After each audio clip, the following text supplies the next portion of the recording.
Hello guys, meron akong i-share regarding with the Samsung AKG from Samsung.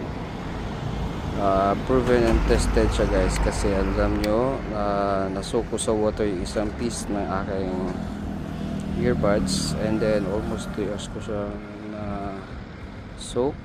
Lately ko na nalaman na nawawala pala yung aking isang earbuds, so ang ginawa ko lang is gidry ko siya and then keep ko siya sa isang normal temperature na area for almost 24 hours I think, and then siniguro ko na hindi na siya wet at that time or basa sa loob. So when I put it back on the casing charging, still good working condition. See,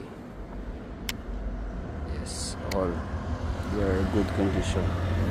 So magandang kwanto, proven tested, matibay talaga. AKG the best.